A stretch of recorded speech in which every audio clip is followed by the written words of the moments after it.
प्रश्न 426। मेरे लड़के का एक पशुपालन केंद्र है। उसमें छछूंदर, गोफर आदि जानवर सिंचाई के लिए बनाई गई नालियों में घुस जाते हैं, जिससे खेती नहीं हो सकती। अगर हमें जीव हत्या नहीं करनी है तो ऐसे हालात में उन्हें मारने से कैसे बचा जाए? अपनी ओर से जीव हत्या ना करने की पूरी कोशिश करनी चाहिए, पर कभी कभी इसके सिवाय और कोई चारा ही नहीं होता। इस संसार में जीवित रहने के लिए किसी न किसी तरह की जीव हत्या कुछ हद तक करनी ही पड़ती है, लेकिन उसे सही ठहराने की कोशिश नहीं करनी चाहिए। बिना किसी खास वजह के जीव हत्या नहीं करनी चाहिए, लेकिन जीवित रहने के लिए जब और कोई चारा ना हो तो मजबूरी है। प्रश्न 427। महाराज जी, बगीचे में कीड़े मकोड़ों आदि से फलों, फूलों और सब्जियों को बचाने के लिए दवाइयां छिड़कने के बारे में हमें क्या करना चाहिए? इस संसार में रहने के लिए ऐसी कुछ चीजें जरूरी हैं। हमें कहीं ना कहीं तो सीमा रेखा खींचनी ही पड़ती है। अगर बारीकी से देखा जाए तो पता लगेगा कि हम सांस लेते समय भी बहुत से जीवों की हत्या कर रहे हैं। यह सारा कमरा जीवाणुओं से भरा पड़ा है।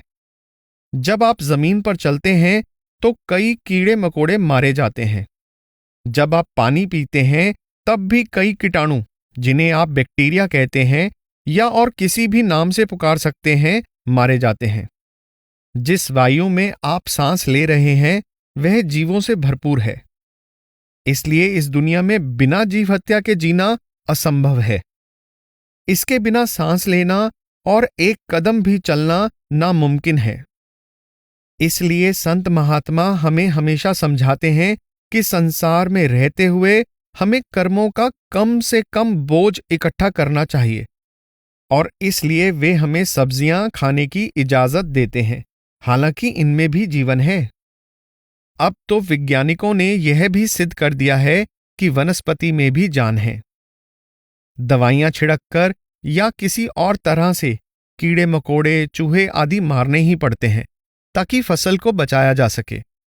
पर जैसे दुनिया के कानून में अपराध की मात्रा में अंतर होता है, उसी तरह ऐसी हत्याओं में कर्म के बोझ की मात्रा में अंतर होता है। हमें ना तो हत्या को सही साबित करने की कोशिश करनी चाहिए और ना ही बेवजह हत्या करनी चाहिए। जहां जरूरी हो वहां ऐसा कर सकते हैं। ऐसा करना पड़ता है क्योंकि हमें इस संसार में जीना तो है। सारे जगत में ही अपराध हो रहे हैं और जीव जीवों को मार रहे हैं। आपने अभी सत्संग में सुना है कि सारा संसार अंधकारमय है और जीवों को मारे बिना जीना असंभव है। फलों व सब्जियों को खाना और फसलों का बचाव करना एक तरह से निर्दोष हत्या है, क्योंकि जीवित रहने के लिए ऐसा करना ही पड़ता है। असली बात बस इतनी सी है कि जीवित रहने के लिए कम से कम हत्या की जाए, बस उतनी ही जितनी शरीर को स्वस्थ बनाए रखने के लिए जरूरी हो। शारीरिक और मानसिक स्वास्थ्य। प्रश्न 428। अगर परमात्मा सर्वज्ञाता है और वह जानता है कि हमने कब बीमार होना है और कब स्वस्थ होना है, यानी बीमारी से कब मुक्त होना है, तो फिर डॉक्टरों की क्या जरूरत है? बीमारी का इलाज करके स्वास्थ्य ठीक करने में एक डॉक्टर क्या रोल निभाता है, और एक बेहतर डॉक्टर बनने के लिए अपने पेशे में ज्यादा काबिलियत हासिल करने की क्या अहमियत है? क्या हमें विश्वास है कि परमात्मा सब जगह मौजूद है? क्या हमें विश्वास है कि अगर हम दवाई ना लें तो वह हमें सचमुच ठीक कर देगा? अगर आपको इतना विश्वास है कि वह हमेशा आपके संग है और आपको तंदुरुस्त कर देगा, तो आपको दवाई लेने की कोई जरूरत नहीं। लेकिन हमारे अंदर इतना विश्वास नहीं है। यह जानते हुए भी कि परमात्मा सर्वव्यापक है, हम इस दुनिया में सब तरह के पाप कर्म करते हैं, तो फिर हमारे उस ज्ञान का क्या फायदा? अगर 5 साल का बच्चा भी सामने खड़ा हो तो हम किसी की पेंसिल तक चुराने की हिम्मत नहीं करते। चोरी करते हुए हम कांप उठते हैं। हमारे यह कहने के बावजूद भी कि परमात्मा सब जगह है, हम मालिक से इतना भी नहीं डरते जितना कि 5 साल के बच्चे से डरते हैं। जब हमें ठीक लगता है तो हम कह देते हैं कि वह सर्वव्यापक है, लेकिन जब हमारी मर्जी नहीं होती तो हम विश्वास नहीं करते कि वह हर जगह मौजूद है। हमें इन बातों में जरा भी विश्वास नहीं है। अगर आप सचमुच सोचते हैं कि वह हमेशा आपके साथ है और हमेशा आपको देख रहा है और आप जो कुछ भी कर रहे हैं उसको हाजिर नाजिर समझते हुए कर रहे हैं और आप अपने हर कर्म के लिए जवाबदेह हैं, आपका इलाज भी उसी ने करना है और किसी ने नहीं, तब निश्चय ही आपको किसी डॉक्टर की जरूरत नहीं है। लेकिन हमें उस पर जरा भी भरोसा नहीं है, इसलिए हमें इस दुनिया में हर चीज की जरूरत है। मालिक ने हमारा इलाज करने के लिए डॉक्टरों को ज्ञान दिया है और हमें इलाज के लिए डॉक्टर के पास जाने की सूझ दी है। हम बात के एक पहलू को नजरअंदाज करके सिर्फ दूसरे को कैसे मान सकते हैं?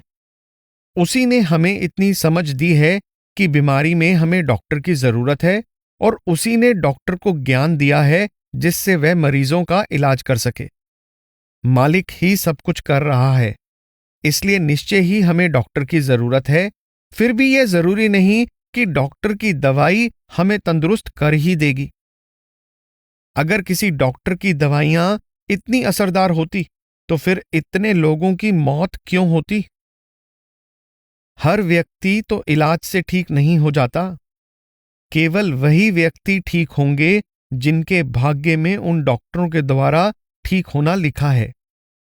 केवल वही उन विशेष डॉक्टरों के पास जाएंगे जिनके भाग्य में उन डॉक्टरों के पास जाना लिखा होगा। हमारा डॉक्टर, केमिस्ट, रेड क्रॉस की गाड़ी आदि के साथ कर्मों का संबंध होता है। कर्मों ने भी अपना रोल निभाना है। जो बोओगे वही काटोगे। इस दुनिया में यह लेन देन का संबंध है। हो सकता है कि इस दुनिया में अपनी बीमारी के कारण मैंने बहुत से लोगों का कर्ज चुकाना हो और इस बीमारी के बहाने मैंने उनका भुगतान करना हो। मैं अपने कर्मों से कैसे भाग सकता हूं? मुझे डॉक्टर की फीस देनी है, केमिस्ट को पैसे देने हैं, दवाइयां बनाने के लिए कुछ फैक्ट्रियों की जरूरत है, फिर वे दवाइयां एक खास दुकान पर लाई जाती हैं। इस तरह मेरे तंदुरुस्त होने से पहले कुछ खास लोगों को अपना रोल निभाना पड़ता है। मैं अपनी प्रारब्ध में से यह सब कैसे निकाल सकता हूं? प्रश्न 429। महाराज जी, एक सिख गुरु साहिब ने कहा है कि अगर आप इस रचना को नुकसान पहुंचाते हैं तो आप उस रचनाकार को भी नाराज करते हैं। क्या इसका मतलब यह है कि हमें शारीरिक स्वास्थ्य की उपेक्षा करके इसे नुकसान नहीं पहुंचाना चाहिए, क्योंकि हमें बताया जाता है कि यह शरीर जीवित परमात्मा का मंदिर है? बिल्कुल। आप खुद ही समझ सकते हैं कि हम अपने सिनागॉग, अपने गिरजाघरों, मंदिरों और पवित्र स्थानों की इतनी देखभाल इसलिए करते हैं क्योंकि हम समझते हैं कि परमात्मा वहां निवास करता है और वहां से उसके पास पहुंचा जा सकता है। इसलिए जब हमें यह एहसास होने लगता है कि यह शरीर सचमुच ही परमात्मा के रहने की जगह है, यह असली मंदिर, असली गिरजाघर है जिसमें परमात्मा रहता है और जहां से हम उस तक पहुंच सकते हैं, तो आप खुद ही सोच सकते हैं कि हमें इस शरीर रूपी मंदिर की कितनी देखभाल करनी चाहिए। हमें इसका दुरुपयोग नहीं करना चाहिए। गलत चीजें खाकर इसे अपवित्र नहीं करना चाहिए। हमें इस शरीर में रहते हुए किसी के प्रति ईर्ष्या, द्वेष या नफरत नहीं रखनी चाहिए। हमें इस शरीर की देखभाल करनी ही है क्योंकि यह जीवित परमात्मा का मंदिर है। हमें इसे साफ सुथरा और निरोग रखना है। शरीर के रोग क्या हैं? शारीरिक रोग नहीं, बल्कि दूसरे रोग जैसे ईर्ष्या, द्वेष, लोभ, घृणा और बदले की भावना। इन्होंने इस शरीर को दूषित कर रखा है। इसलिए इन सब रोगों से मुक्त होकर हमें इसको निर्मल करना है। सही अर्थों में हम तभी परमात्मा के बनाए इस मंदिर की देखभाल करते हैं। आप देख सकते हैं कि हम अपने बनाए हुए मंदिरों की कितनी देखभाल करते हैं। हमें इस शरीर को कम से कम इतनी इज्जत तो देनी ही चाहिए। परमात्मा के असली मंदिर यानी इस शरीर की इतनी देखभाल तो हमें करनी ही चाहिए। एक बार जब यह अवसर हाथ से निकल जाएगा तो यह आसानी से दोबारा नहीं मिलेगा। यदि एक मंदिर नष्ट हो जाता है तो उसे दोबारा बनाया जा सकता है, लेकिन अगर यह शरीर रूपी मंदिर नष्ट हो जाता है तो आपको इतनी आसानी से दोबारा नहीं मिलता।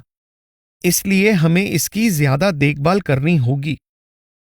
बेशक हमें अपने आप को शारीरिक रूप से स्वस्थ रखना है, लेकिन मैं मन की बीमारियों का जिक्र कर रहा हूं जिनके लिए हम खुद जिम्मेदार हैं, जैसे निंदा चुगली करना, लोभ, घृणा, ईर्ष्या, द्वेष, बुराई और बदले की भावना रखना।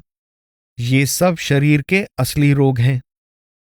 इसमें कोई शक नहीं कि शारीरिक तौर पर आप शरीर को व्यायाम, योगाभ्यास और दूसरे तरीकों से साफ सुथरा रख सकते हैं, लेकिन अगर आप इसे मालिक के रहने के लायक बनाना चाहते हैं तो अपने मन को निर्मल करना होगा, रूहानी तौर पर निर्मल करके उस परमात्मा के लिए तैयार करना होगा।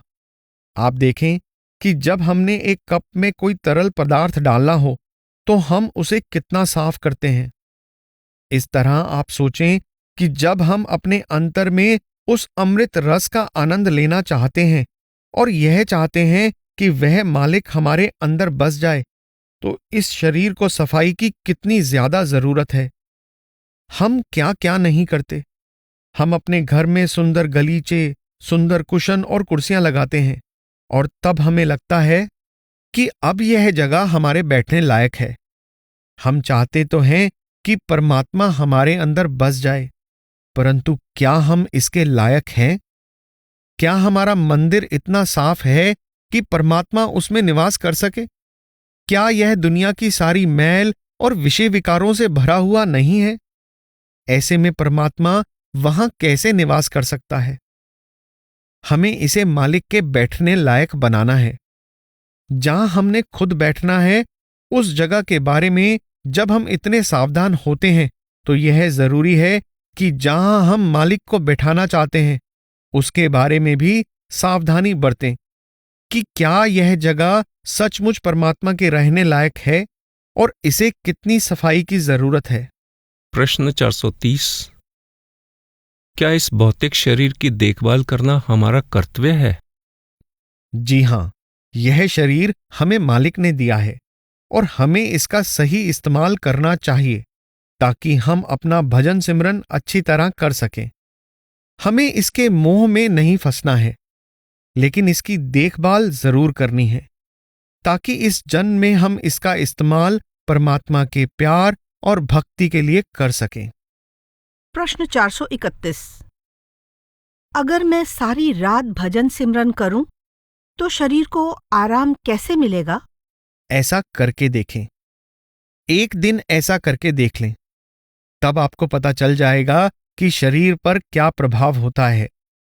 शरीर का मन के साथ गहरा संबंध है। अगर आपका मन स्वस्थ और प्रसन्न है, तब आप किसी तरह की थकान की परवाह नहीं करेंगे। इससे आप जरा भी परेशान नहीं होंगे। अगर आपका मन खुश नहीं है, तो छोटी से छोटी चीज भी आपको थका सकती है। शरीर को आराम देने में मन की बहुत महत्वपूर्ण भूमिका है। यह हमें खुश रखता है। इसका हमारे शरीर के साथ गहरा संबंध है।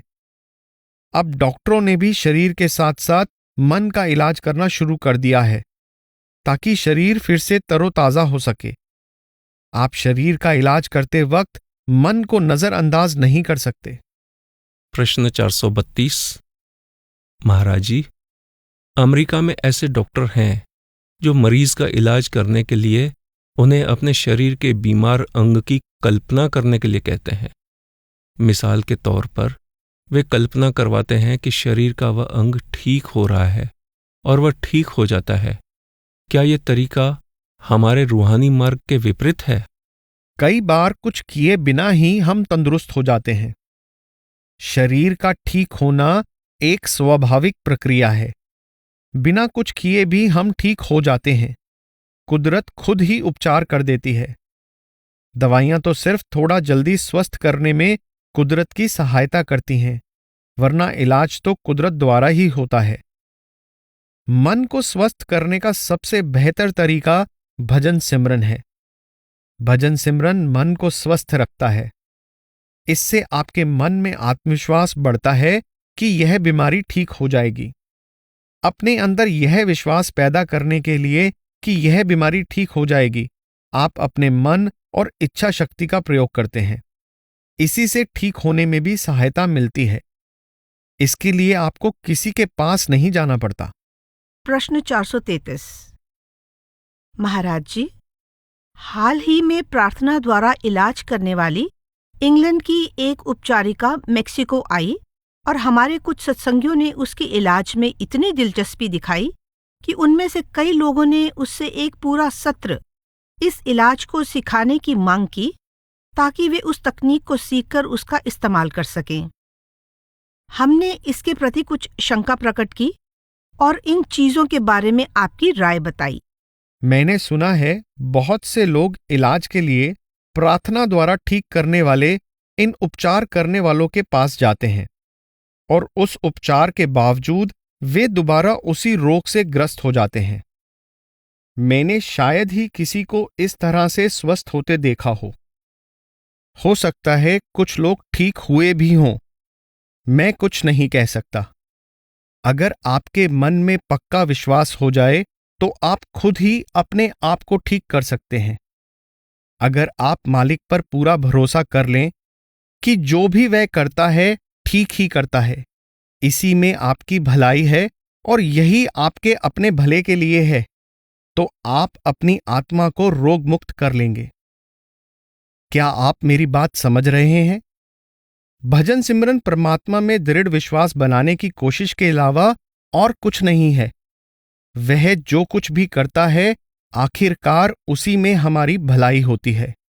हम खुद को उसके हवाले कर देते हैं। हम सब कुछ उसकी मौज पर छोड़ देते हैं। ऐसा करके हम अपनी आत्मा को स्वस्थ बनाते हैं। प्रश्न 434।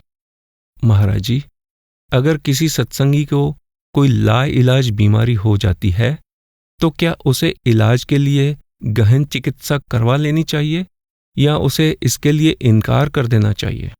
जहां तक भी संभव हो हमें अपना इलाज पूरी तरह करवाना चाहिए। हम यह कैसे जान सकते हैं कि दवाइयों द्वारा इलाज करवाना हमारी प्रारब्ध में नहीं है? हमें कैसे पता चल सकता है कि डॉक्टरों की दवाइयों द्वारा इलाज करवाना हमारे भाग्य में है? इसलिए हमें अपना पूरा इलाज करवाना चाहिए और फिर इसका नतीजा परमात्मा पर छोड़ देना चाहिए। हो सकता है कि हमारे प्रारब्ध में दवाइयों की सहायता से ठीक होना लिखा हो। आजकल बहुत सी ऐसी बीमारियां हैं जो वास्तव में लाइलाज हैं, लेकिन फिर भी उनका बहुत तेज दवाइयों से इलाज किया जा रहा है। हाँ, मैं मानता हूं, लेकिन उन दवाइयों से कम आपको कुछ हद तक पीड़ा से राहत तो मिल सकती है। दवाइयों का इस्तेमाल करने में कोई हर्ज नहीं है। अगर दवाइयों का इस्तेमाल करना हमारे भाग्य में है तो हम इसके बारे में चिंता क्यों करें? तो क्या फिर हम खुद ही दवा नहीं लेना चाहेंगे? जी हाँ, अगर आपके भाग्य में दवाइयों का इस्तेमाल करना लिखा है तो आपका मन इस तरह से बन जाएगा कि आप इन्हें लेना चाहेंगे। अगर आपके भाग्य में दवाइयों का इस्तेमाल नहीं लिखा है तो आपका मन दवाई लेने के लिए कभी नहीं मानेगा। आपके हाथ में कुछ भी नहीं है। दवाई लेने या ना लेने का फैसला भी आपके भाग्य पर निर्भर करता है। प्रश्न 435। मुझे मालूम है कि एक सत्संगी की जरूरतें क्या हैं और इनके कारण भी स्पष्ट हैं। मैं जानना चाहता हूं कि क्या उसे दवा लेनी चाहिए? अगर नहीं तो क्यों? दवा लेने में कोई हर्ज नहीं है।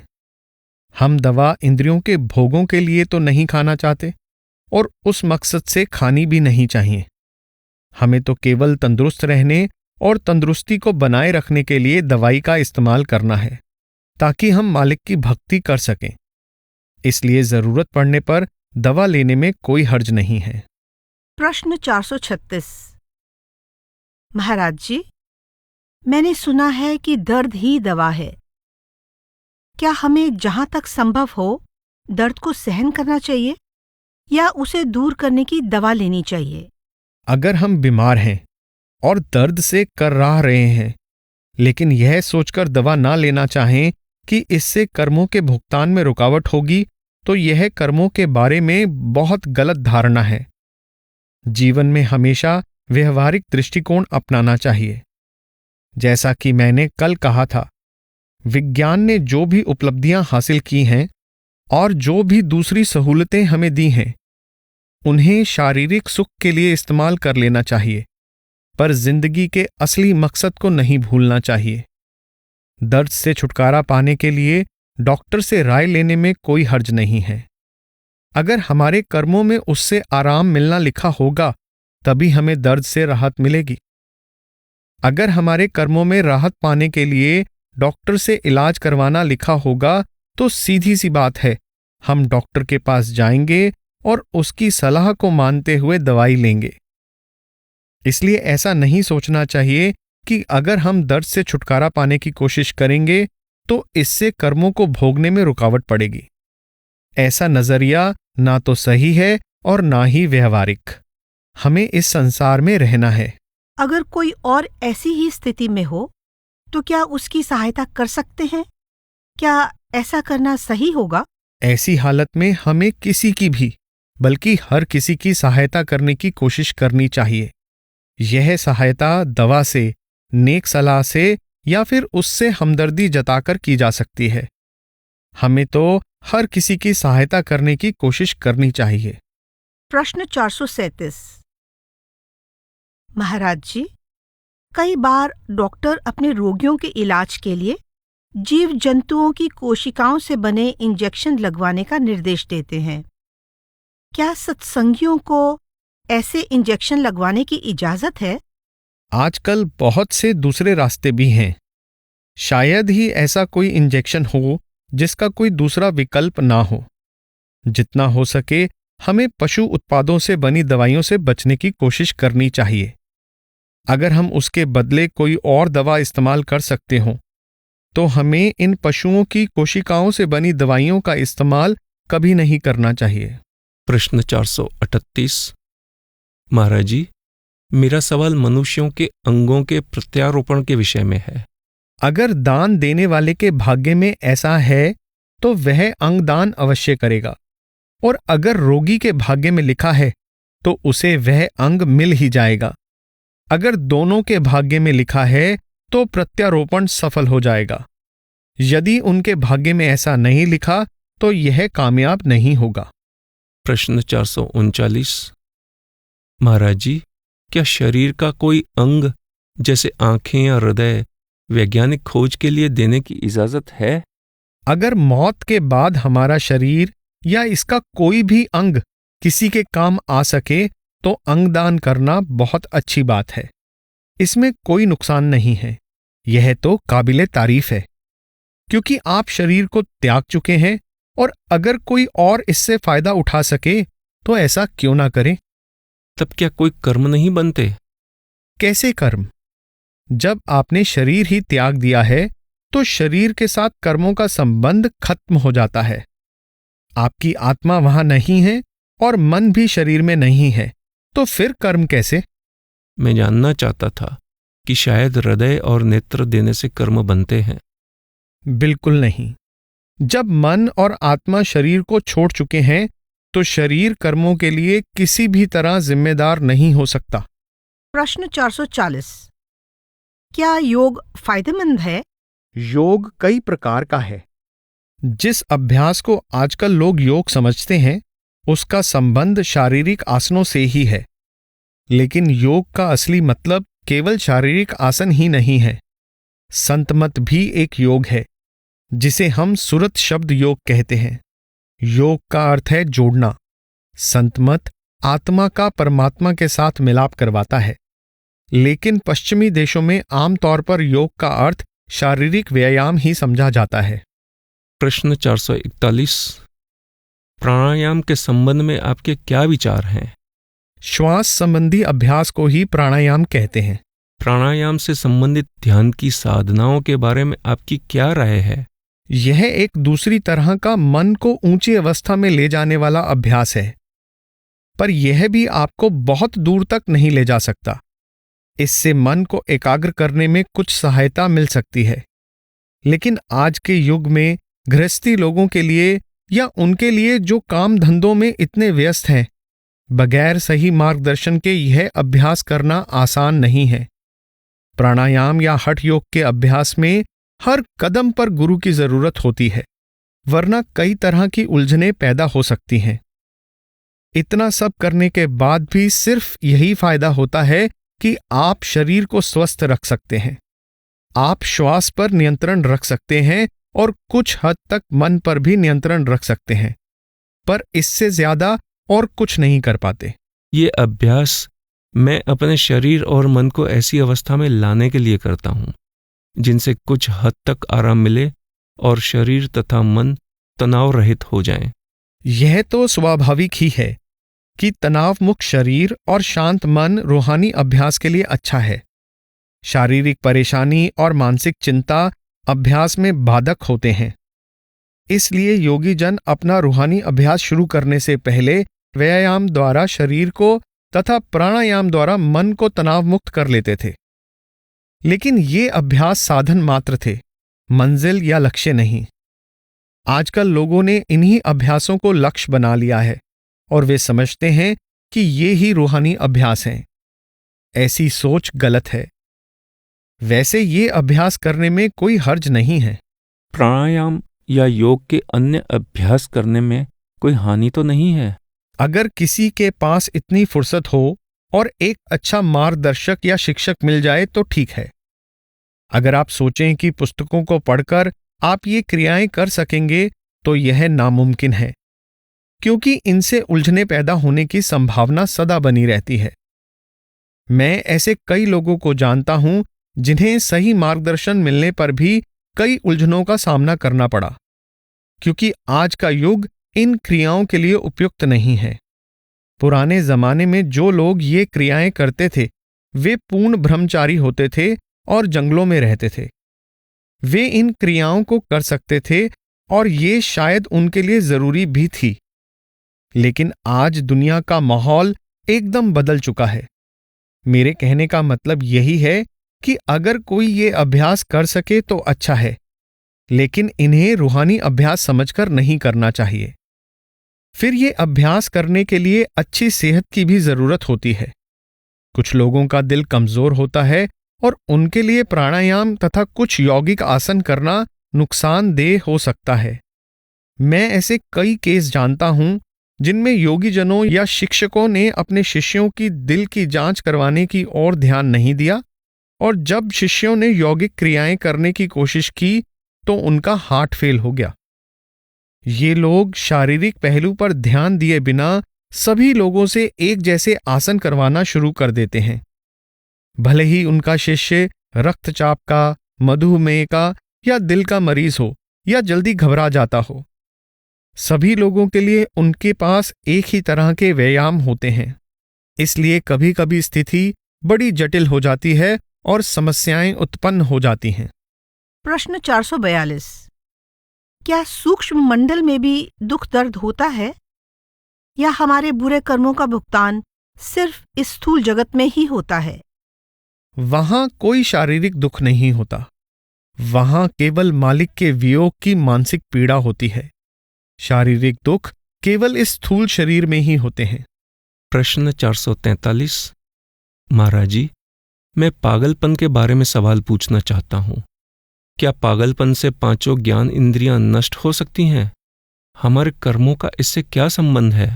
पागलपन या और कोई भी बीमारी हमारे कर्मों के कारण ही होती है। संसार में जो भी दुख हमें सहने पड़ते हैं वे सब हमारे कर्मों के ही कारण होते हैं।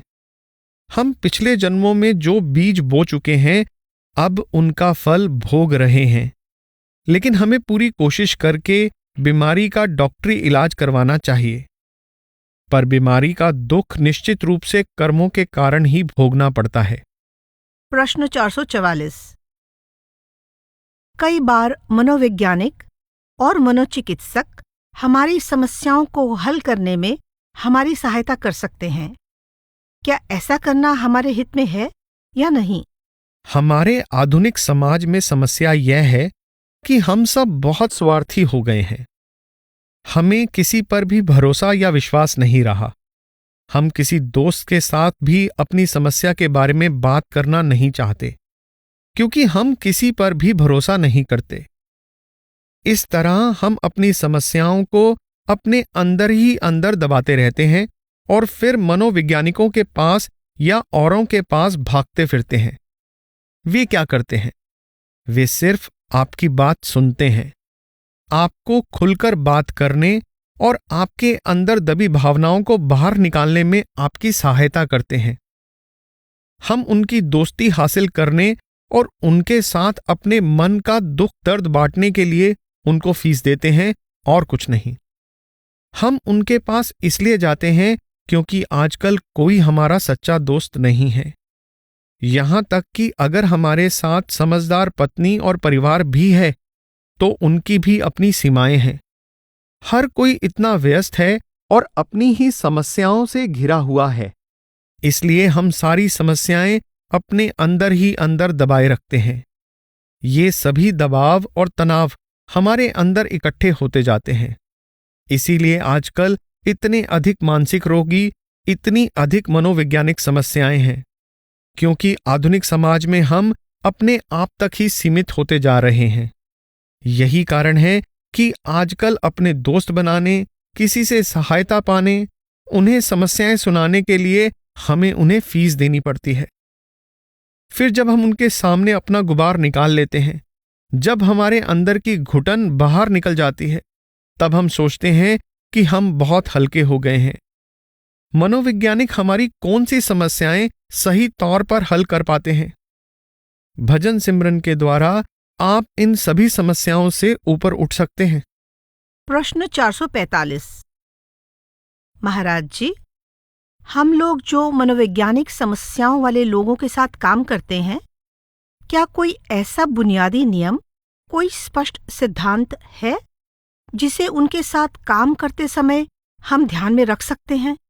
आपको एक अच्छा दोस्त बनना चाहिए, किसी के दिल की बात सुननी चाहिए। दरअसल उसे तो घुटन हो रही है, वह अपनी समस्याओं को अपने अंदर दबाए हुए है। वह अपना भेद जाहिर नहीं करना चाहता, वह अपना दुख किसी से नहीं बांटना चाहता, उसे किसी पर भरोसा नहीं है। वह दुख को अपने अंदर ही रखना चाहता है। वह सिर्फ इसलिए दुखी हो रहा है क्योंकि वह अपना बोझ हल्का नहीं कर सकता। आपको उसका विश्वास जीतने की कोशिश करनी है। उसका अच्छा दोस्त बनने की कोशिश करें ताकि वह आपके सामने अपना दुख प्रकट कर सके और खुद को हल्का कर सके। गिरजाघरों में कन्फेशन यानी अपने अपराध को स्वीकार करना, इसके पीछे यही मकसद था। वे क्या करते हैं?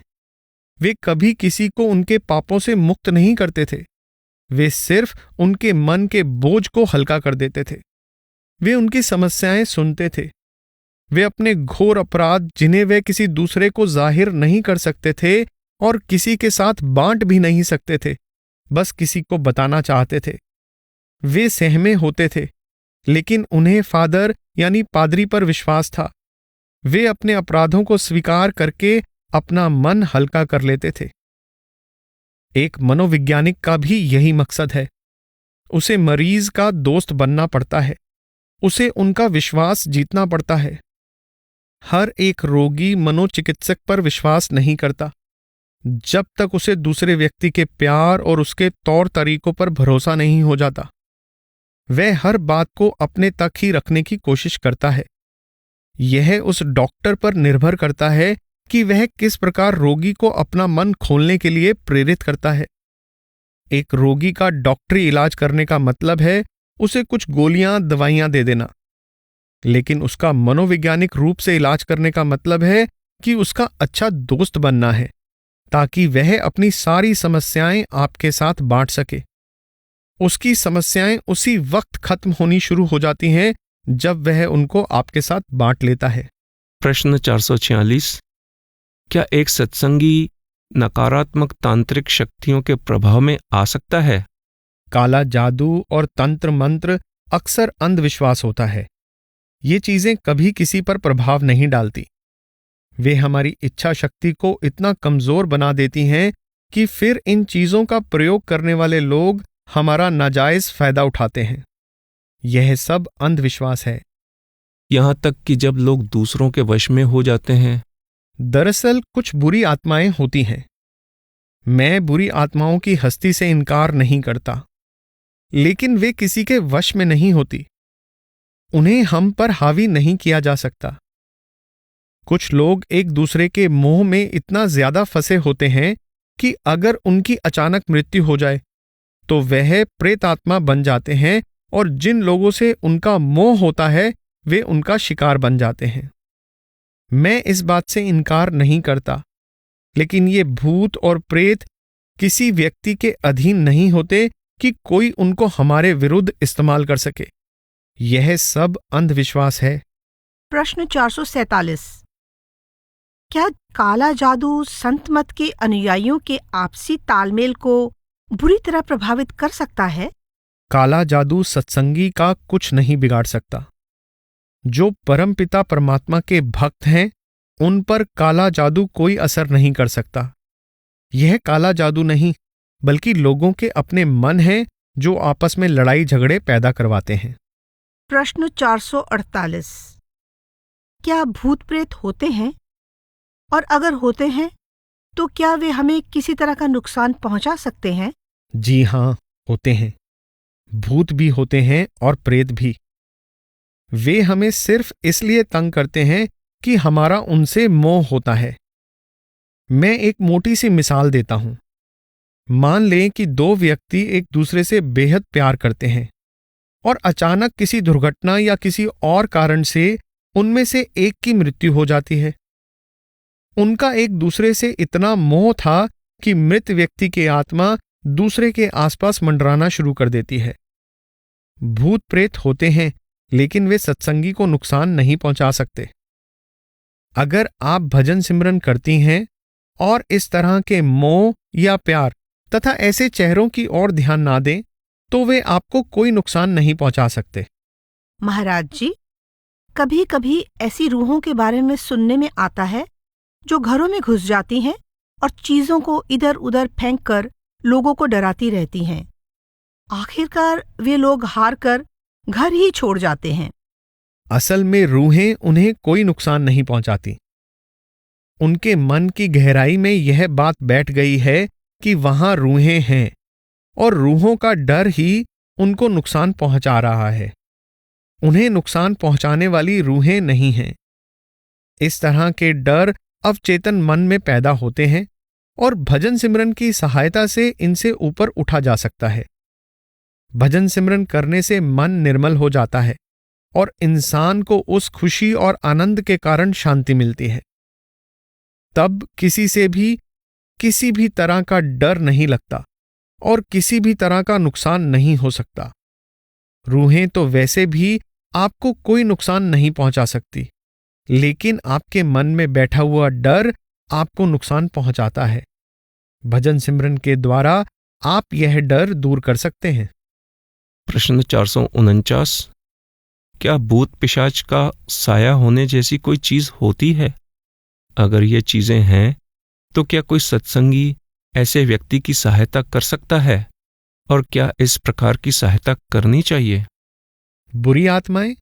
हां, बुरी आत्माएं तो होती हैं, लेकिन मेरे ख्याल में वे मनुष्यों को तंग नहीं करती जब तक मनुष्यों का उनके साथ खास लगाव ना हो या वे आत्माएं उन लोगों के मोह से ना बंधी हों।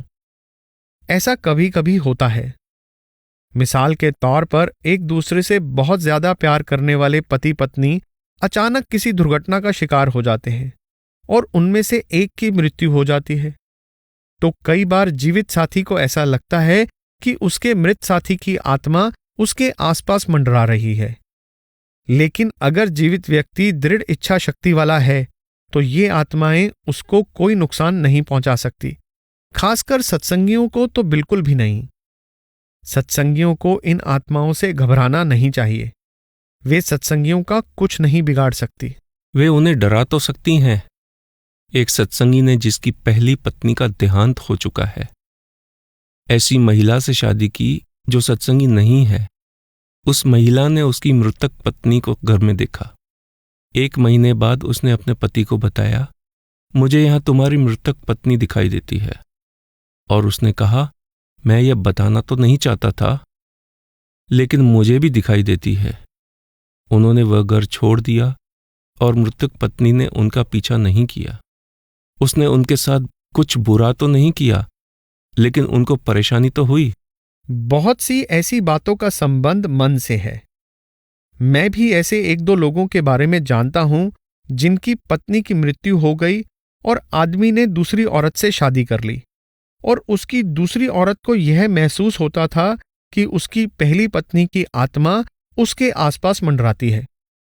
दूसरी पत्नी भी उसी घर में रहती है जहां उसकी पहली पत्नी थी, और जहां वही फर्नीचर, फोटो और वही सब चीजें पड़ी हुई हैं। इसका कारण शायद मनोवैज्ञानिक हो सकता है। उसे यह लगने लगता है कि उसका सपनों में या किसी और तरह से पीछा किया जा रहा है, लेकिन असल में ऐसी कोई बात नहीं है। हालांकि ऐसी मिसालें भी हैं जहां प्रेतात्माएं सचमुच में पीछा करती हैं, लेकिन सत्संगियों को इन बातों की चिंता नहीं करनी चाहिए, क्योंकि वे सत्संगियों को बिल्कुल परेशान नहीं कर सकती। आत्महत्या। प्रश्न 450। आप कहते हैं कि आत्महत्या करना गलत है, लेकिन आप ये भी कहते हैं कि सब कुछ पहले से ही तय है। इस तरह क्या आत्महत्या कर्मों के कारण नहीं होती? कभी कभी ऐसा प्रारब्ध के कारण भी हो सकता है। यह कहना बहुत मुश्किल है कि आत्महत्या का कारण कौन सा कर्म है। क्या यह प्रारब्ध है या हम भविष्य के लिए बीज बो रहे हैं? कभी कभी यह प्रारब्ध भी हो सकता है। आप कुछ भी नहीं कर सकते, आपको इसे भुगतना ही पड़ता है। कभी कभी ऐसा हो भी जाता है। जब हम यह नहीं जान सकते कि यह प्रारब्ध है या नया बीज, तो हमें उसे एक नया बीज ही समझना चाहिए। आत्महत्या करने के बारे में सोचना तक गलत है। कर्मों के भुगतान के साथ साथ आपको एक मौका दिया गया है, इस जीवन की कैद से आजाद होने का एक खूबसूरत अवसर, जन्म मरण की कैद से छुटकारा पाने का अवसर।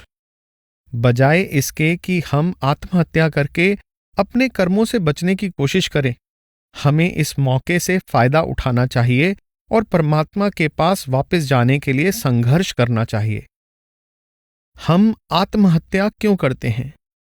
जब हम यह सोचते हैं कि हम हालात का मुकाबला नहीं कर सकते, जब हम यह सोचते हैं कि हम उस परिस्थिति का सामना नहीं कर सकते, और जब हमारी कुछ खास इच्छाएं, तृष्णाएं होती हैं जिन्हें हम पूरा करना चाहते हैं लेकिन पूरा नहीं कर पाते, तब उनसे बचने के लिए हम अपनी जिंदगी समाप्त करना चाहते हैं। लेकिन इस दुनिया में ऐसा कुछ नहीं है जिसके लिए आंसू बहाए जाएं। इसलिए जैसी भी परिस्थिति आए, हमें उसका सामना करना चाहिए। बचने की कोशिश क्यों करें?